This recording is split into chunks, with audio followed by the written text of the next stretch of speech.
안녕하십니까. 오늘은 이슈 이창 첫 번째 시간입니다. 네. 한 주간의 지역 이슈를 좀 점검해보고 앞으로 전망을 하는 시리즈로 마련했습니다. 오늘 첫 번째 분당신문 유란 편집장 나오셨습니다. 네, 반갑습니다. 자주 뵙습니다. 네. 총선 때 처음 뵙는 거죠. 뭐. 연장에서 이제 총선도 끝난 좀 지났습니다만 이제 그 사이로 총선 부분 4개 선거구에서 이루어지는데 그 중에서도 이제 분당을이 그 예상 밖에 이제 그런 부분이 있었던 것 같아요. 그렇지. 이제 나머지는 일반적인 부분이었는데 어떻게 보십니까? 그 부분에서 분당을에 대한 왜 그런 결과가 나왔다고 보십니까? 정확히 이제 한 달 지났죠? 4월 15일에서 그렇죠. 5월 15일 하니까 한 달 지나고 있는데 아직까지 뭐 그런 부분들에 대한 여파는 좀 남아 있는 것 같고요. 분당 지역 같은 경우가 전반적으로 그 예상과 많이 저희가 좀 다르게 나오다 보니까 그 부분들에 대해서 지금까지도 뭐 표결하는 사람이라든지 하다못해 선거구가 아니라 투표구별로까지도 좀 알아보는 분들이 계시고 있기 때문에 말 그대로 보수의 탑발에서 이변이 일어난 네, 거죠. 그런 부분들에 대해 상당히 좀 변화가 있기 때문에 아직까지 뭐 확실한 뭐 이게 정확한 뭐 승리의 이유다 이렇게 나오는 것 같지는 않고 특히 이제 분당을 같은 경우 봤을 때는 결국은 노력의 결실이 아닌가 좀 이렇게 좀 생각하고 있는 거죠. 그러니까 지역구 자체를 현역이 충실하게 가져왔었기 때문에 그 부분들에 대해서 어느 정도 했기 때문에 좀 기존 보수층들도 이 부분에 대해서는 좀 반성을 많이 해야 되지 않을까라는 것들입니다. 결실. 그러니까 이제 말 그대로 이제 김병욱 의원하고 이제 그 김민수 후보하고 이제 대결이었는데 이제 절박함의 차이가 아니었을까요? 그렇죠. 예. 결국에는 기존의 예를 들어 보수 진영 같은 경우는 소위 저희도 잘 알지 않습니까? 막대기표라고 그래가지고 기존에 있는 한 35% 이상을 갖고 있는 것들이기 때문에 그 전에 왔던 국회의원들 봤을 때 대부분 뭐 3선 이상 하면서도 크게 노력하지 않았던 것들 그였기 때문에 중앙에 더 집중을 했었지 지역에 집중을 안 했는데 김병욱 의원 같은 경우는 좀 특이했잖아요. 지역 같은 경우 상당히 집중하고 동별 공약이라든지 이런 것들을 충분히 내오면서 이런 것들이 어떻게 보면은 맞춤형 공약이 많이 좀 주민들한테 어필되지 않았나 이렇게 보고 있습니다. 제가 보기에는 이제 그런 측면도 있고 이제 전반적으로 미래통합당이면 총선 공천에 여러 가지 요인이 있지만 그 중에서 이제 그 공천 거기도 분당을 같은 경우도 이제 시청자들이 몇 명 있었지 않습니까? 그렇죠. 저는 이제 그런 측면에서 보면 그 아마 통합당 차원에서 분당 갑은 그 전략 공천하면 이길 수 있는 지역 이렇게 여겼던 것 같고 만일 거기 을 같은 경우도 그런 흥행을 좀 했다면 인지도가 서로 이제 높아지지 않았겠어요. 이제 그런 요인도 있지 않았을까? 이제 그렇죠. 아까 언급한 것처럼 결국은 인식의 차이였던 거잖아요. 그러니까 특별하게 자기 사람 뭐 아까는 뭐 무게감보다도 중앙의 어떤 그 예를 들어 황 대표의 측근이나 이런 부분들 했을 때 충분히 당선됐을 거라고 봤는데 그런 것들이 어떻게 되게 혀를 찔리는 어떤 그런 상황이었던 거겠죠. 이번에 이제 분당 갑을 보면은 결론적으로 이제 그 중앙당에서도 앞으로 공천을 할 때 이제 전략 공천이라는 부분을 상당히 좀 신중하게 생각해야 되지 않을까 이제 그런 요인도 좀 있는 것 같아요. 이제. 근데 반대로 이제 갑을 또 얻어와가지고요. 이거는 내가 봤을 땐 고쳐지지는 않을 것 같습니다. 그러니까 앞으로 이제 지형이 변화되지 않는다. 그렇죠. 왜냐면은 결국에 가서는 뭐 다 지든지 뭐 다 이기든지 뭐 이런 식의 어떤 했을 때 뼈저린 반성이 나올 것 같은데 여전히 이제 보수들에 대한 어떤 남아있는 그 것들이 있기 때문에 이제 다시 이제 그들은 결국 어디로 가냐면 분당 갑으로 결집을 하겠죠. 분당 갑에 앞으로의 이제 그 김문혜 당선인이 어떻게 행보하느냐에 따라서 이 보수 진영이 또 다른 탈바꿈을 할 것인가 아니면 기존에 있던 카테고리대로 그대로 갈 것인가 이런 것들도 되게 역할이 크다고 보죠. 분당 지역에서는. 좀 그 분당 갑 같은 경우는 뭐 전략에 그 쟁점 지역이 있었지 않습니까? 이제 그렇죠. 김정관 의원의 그 공공임대라든가 110번지 이런 부분들이 아킬레스건이 될 거다. 예측대로 이제 그렇게 된 거 아니겠어요, 거기는? 예, 맞습니다. 상대적으로 이제 그런 아킬레스들이 이제 본선에서 먹힐까 안 먹힐까라고 하는 건데 결국은 워낙 커다란 이슈로도 작용하다 보고 또 4개 선거구 중에 가장 또 투표율도 높지 않았습니까? 이러다 보니까 결국은 보수들이 총 집결할 수 있는 하나의 근거와 플러스 알파적 요인이 해당 지역 민원인들 이런 분들이 어떤 김병관 의원에 대한 실망 이런 것들이 바로 김문혜 의원한테 표가 가지 않았나 뭐 이렇게 좀 분석되고 있습니다. 그리고 이제 분당갑의 그 최대 현안 부분들은 앞으로 이제 당선된 김문혜 당선자가 얼마만큼 임기 내에 마무리할 거냐. 그것도 이제 앞으로 이제 변수가 될 것 같아요. 이제 과연 할 수 있는 건지 그걸 지켜봐야 그렇죠. 될 이제 문제고. 선거 때 가장 쟁점이 붙었던 게 그걸 누가 하냐라는 적임자론이었는데 실질적으로 이제 거대 여당이 되다 보니까 100석 정도의 이제 야당이 이제 이런 큰 국가적 사업들에 대해서 과연 제동을 걸 수 있을까? 이런 것들이 좀 의문이 좀 들기 때문에 이런 것도 앞으로 지켜봐야 될 대목인 것 같습니다. 그럴 것 같습니다. 네. 그리고 뭐 수정 중원은 뭐 예상했던 대로 나온 건가요? 어떻게 간단하게 말씀 좀 해주시죠. 네. 뭐 수정은 뭐 알다시피 너무 뭐 편안하게 갔다 원사이드 오기 때문에 끝나버려서. 뭐 그런 것들이고 그럼 중원에서의 어떤 윤영찬 당선인들이 배출된 거는 기존 사선 의원하고 붙었기 때문에 더욱더 관심이 됐었는데 뭐 이것도 결국에 가서는 고적표 싸움으로 봤을 때 결국은 이제 민주당이 원상복귀를 하면서 기존의 이제 미래통합당이나 이런 부분들이 여실히 아까 중원구에서는 그래도 밀리고 있는 것들이 아니었는다를 또 다시 증명하는 것 같습니다. 구도의 부분에서. 그렇죠. 철저하게 좀 구도 싸움이었다라고 보는 것들이고, 뭐, 알다시피 뭐 이슈는 크게 부딪힌 게 없었지 않습니까? 뭐, 유일하게 지하철 문제가 좀 있었는데, 이런 것들이 뭐 서로 워낙 큰 공약이다 보니까, 네. 뭐 서로가 묻히는 것들이 있었고, 결국은 철저하게 구독으로 가지 않았나 좀 보고 있습니다. 연장선상에서 이제 개원을 앞두고 있죠. 이제 수정구 김태년 의원이 4선 이제 목표를 달성해서 이제 중진위원이 되고, 요번은 이제 더불어민주당 원내대표 당선됐죠. 재선에 재수죠, 재수에 의해서. 그래서 기존에 그 부분에 원내대표를 했기 때문에 두 번에 걸쳐서 원내대표 했지 않습니까? 그 이해찬 대표 당시에 원내대표가 아니라 정책위 의장.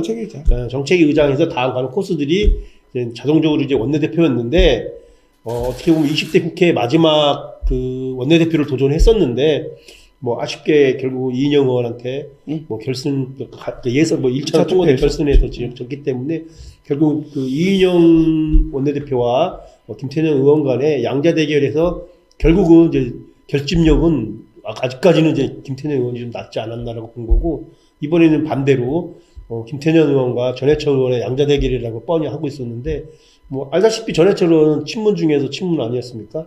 이런 것들이 당권파라 그러더라고요. 그래서 어떻게 보면 전해철 의원은 성남하고 되게 인연이 좀 깊은 것 같아요. 지난번 도지사 후보 같은 경우 이재명하고 한번 붙었다가 거기서 하고, 또 이번에도 또 뭐 공교롭게 성남 수정 출신 김태년 의원하고 붙어가지고 또 다시 고배를 마시게 되니까 근소한 표차, 그 9표차 붙더라고요. 이번에 보니까 이제 김태년 의원이 이제 언론에 한 거 보니까 이제 이번 원내대표 선거가 재수다. 그리고 이제 낙선 후 성찰의 시간 동안 많은 의원을 만나서 속 깊은 말을 들을 수 있었다. 이런 이제 상당히 좀 의미심장한 말이고, 이제 그런 것들이 앞으로 이제 21대 전반 의정 활동에 어떻게 반영, 지역도 마찬가지겠죠. 이제.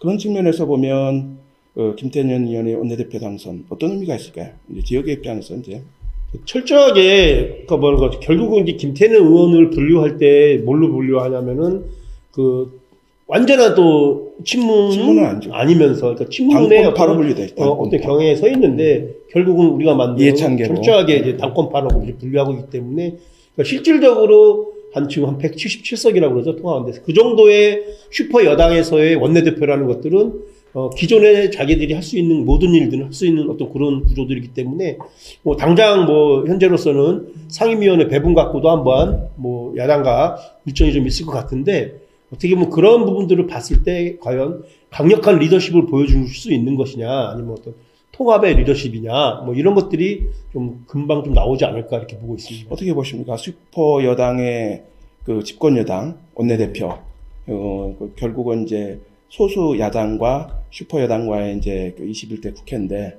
그런 부분들을 잘 끌고 갈 수 있을까요? 어떻게?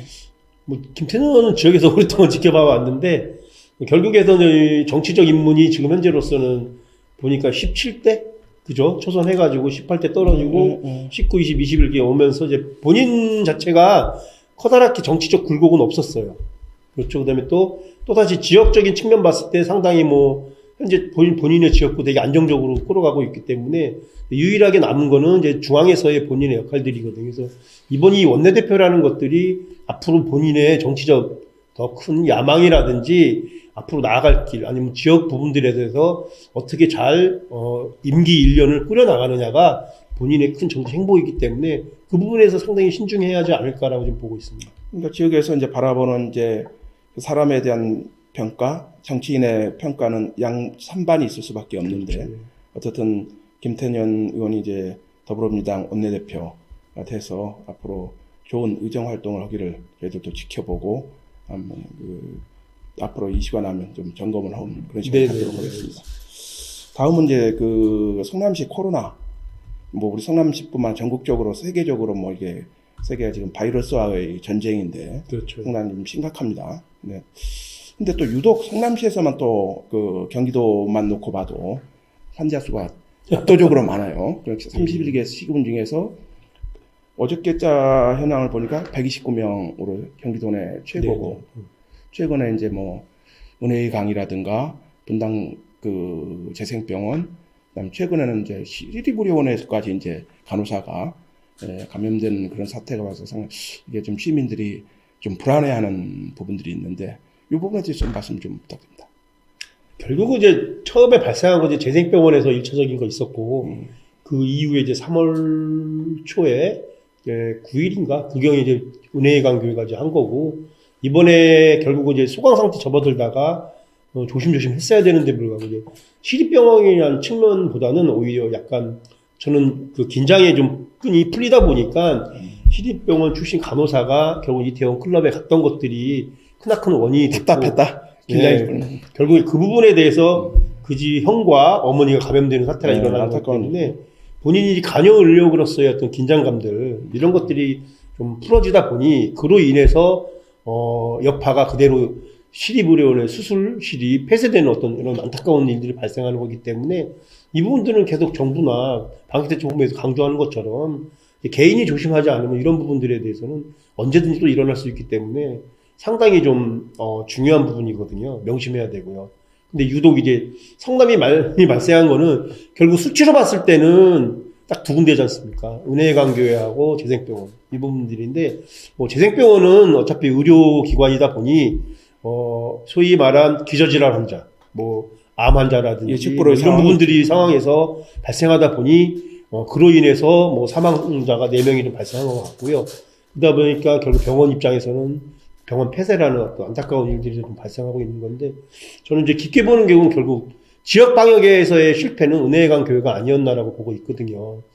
은혜의 강 교회도 결국은 그 교회 다니는 청년 한 명이 처음에 감염자로 이제 나와 있다가 그 부분들에 대해서 빨리 이제 교회는 폐쇄를 했는데 그때 당시 교회를 다닌 신도들에 대한 명단 확보해가지고 철저히 했어야 되는데 좀 늦었죠. 그렇죠. 이게 늦은 정도가 아니죠.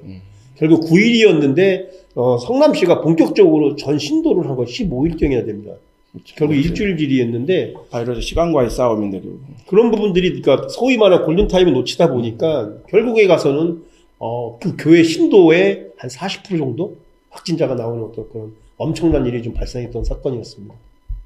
요번에 이제 저희가 이제 성남시 코로나 이제 그 문제를 좀 거론하는 거는 성남시 의료원 간호사 일부 사람이 일탈일 수도 있지만 문제는 그 이상 증상을 느껴서 이제 보건소에 의뢰해가지고 확진자 통보가 갔는데 이게 더군다나 일반 회사도 아니고 그 국가 감염병 전담병원 아닙니까 이제 운영하다가 지난 6일부터 이제 개원 준비했는데 그런 통보가 갔으면 신속하게 그 그렇죠. 부분에 조치를 했어야 되는데 하루 이상 이렇게 흘러간 걸로 알려지고 있어요. 이거는 그 공공기관, 공공의료기관으로서의 이건 뭔가 좀 문제가 있는 거 아니냐. 이제 그 부분 좀 그 앞으로 좀 철저하게 점검이 돼야 되죠. 공공기관뿐만 아니라 특히 코로나19에 대해서 가장 중요한 건 선제적 대응이거든요. 그러니까 예측이 필요 있는 게 아닙니다. 예를 들어서 한 명 정도는 괜찮겠지 하다 보면 안 됩니다. 그러니까 비근한 얘가 결국에 가서는 의료는 어떻게 됐어요? 전 직원 다 검사를 받아야 된 그나마 다행히는 이제 비처 만들고 나왔고 또 비근한 얘가 지금 정자동에 있는 모 회사 있지 않습니까? IT 회사. 그 회사도 마찬가지 아닙니까? 용인 확진자 나왔는데 불구하고 그것도 미적미적 거리다가 결국에 가서는 거기에 있는 전 임직원 다 받아야 되는 어떤 사태까지 이루어졌기 때문에 아까 초기에 그러니까 쉽게 보는 거 아까 은혜강 교회처럼 발생했을 당시 발생 지역에 대한 폐쇄의 문제가 아니라 그와 연관된 것들 모든 것들에 대한 방역과 검사에 대한 필수적인 것들이 있는데도 그런 것들이 놓치다 보니 결국은 추가 확진자가 나올 수밖에 없는 상황을 만들었던 겁니다. 결국은 초기 방역, 초기 대응 이런 부분이 중요한 것 같고, 이번에 성남시에서 보면 또 하나는 이제 그 정말 한 3개월 이상 이제 전 국민 이제 이제 어려운 부분을 하고 있는데, 그 정부가 얘기하는 사회적 거리두기, 그 방역 수칙 이런 부분을 좀 잘 지켜서 이런 문제가 좀 지역 사회에서 더 이상 발생하지 않도록 서로 노력해야 되지 않을까. 그렇지 않겠습니까? 실제적으로 이제 이후에 발생하는 부분에 대해서는 내가 볼 때 이제 아까 말한 생활 속에 이미 침투한 거기 때문에 걷잡을 수 없을 정도로 이제 퍼져나갈 우려가 있기 때문에 그것도 더욱더 철저히 지켜나가는 것들, 이거 매우 중요하다고 생각합니다. 오늘은 그 첫 번째 그 이슈창 순서로 한 3가지 정도 주제를 가지고 얘기를 나눠봤습니다. 앞으로는 좀 더 재미있고 흥미진진한 이슈창을 만들어 가도록 하겠습니다. 나오셔서 고맙습니다. 네, 감사합니다.